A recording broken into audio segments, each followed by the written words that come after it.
آپ کا گزر ہوا اور جس کا سر پتھر سے کچلا جا رہا تھا، یہ وہ شخص تھا کہ جس نے دنیا میں قرآن سیکھ کر بھلا دیا تھا اور فرض نماز پڑھے بغیر سو جاتا تھا۔ اس حدیث کو بخاری نے بھی روایت کیا ہے۔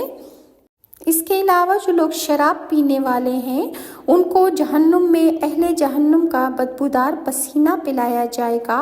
اور دکھاوا کرنے والوں کی عبادت جو ہے اور عبادت کرنے والے جو دکھاوا کر کے کرتے ہیں ان کو منہ کے بل گھسیٹ کر جہنم میں ڈالا جائے گا۔ اس کے علاوہ جو غیبت کرتے ہیں ان کے بارے میں حضرت انس بن مالک کہتے ہیں کہ رسول اللہ صلی اللہ علیہ وآلہ وسلم نے ارشاد فرمایا، معراج کے دوران میرا گزر ایسے لوگوں پر ہوا کہ جن کے ناخن سرخ تانبے کے تھے، جن سے وہ اپنے چہروں اور اپنے سینوں کو نوچ نوچ کر زخمی کر رہے تھے۔ میں نے پوچھا کہ اے جبرائیل، یہ